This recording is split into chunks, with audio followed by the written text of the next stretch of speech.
বিশ্বাস করেন, জাস্ট মনে করেন পৃথিবীতে মানে আবেগে চোখ দিয়ে পানি চলে আসলো।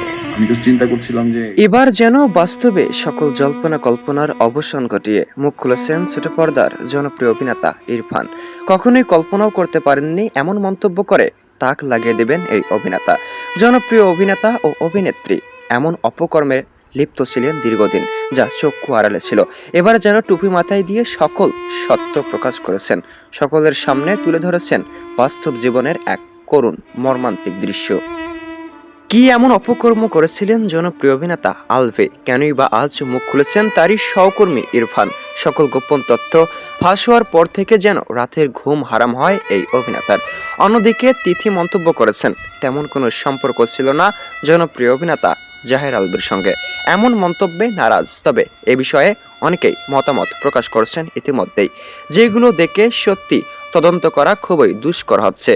ছোট পর্দার জনপ্রিয় অভিনেত্রী ইকরার অকালে ঝরে পড়ার পর থেকেই একে একে শুরু হয় নানান জল্পনা কল্পনা।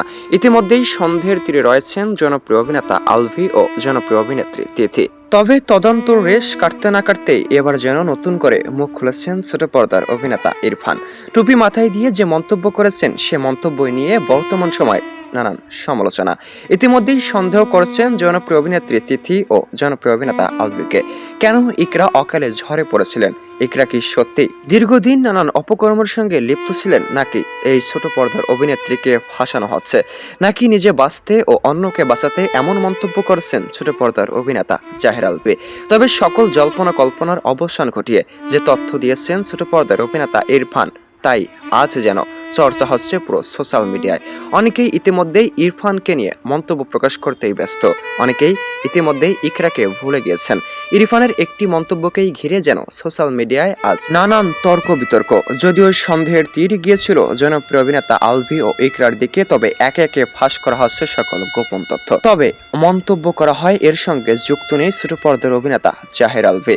নিজেই নিজের ফেসবুক ভেরিফাইড পেজে একটি পোস্ট করেন, যে পোস্টে দাবি করা হয় ইকরা ছিল এর সঙ্গে নিজে দায়ী, এমনকি তার সহকর্মী তিথি এর সঙ্গে দায়ী ছিলেন না। তাহলে ইরফান কি মিথ্যা বলছেন? এই বিষয়ে আপনার মতামত কি? অবশ্যই কমেন্টে জানিয়ে দিন ও নতুন নতুন আপডেট পেতে চ্যানেলটি সাবস্ক্রাইব করেই আমাদের সঙ্গেই যুক্ত থাকুন। দেখছেন এবি নিউজ বাংলাদেশ।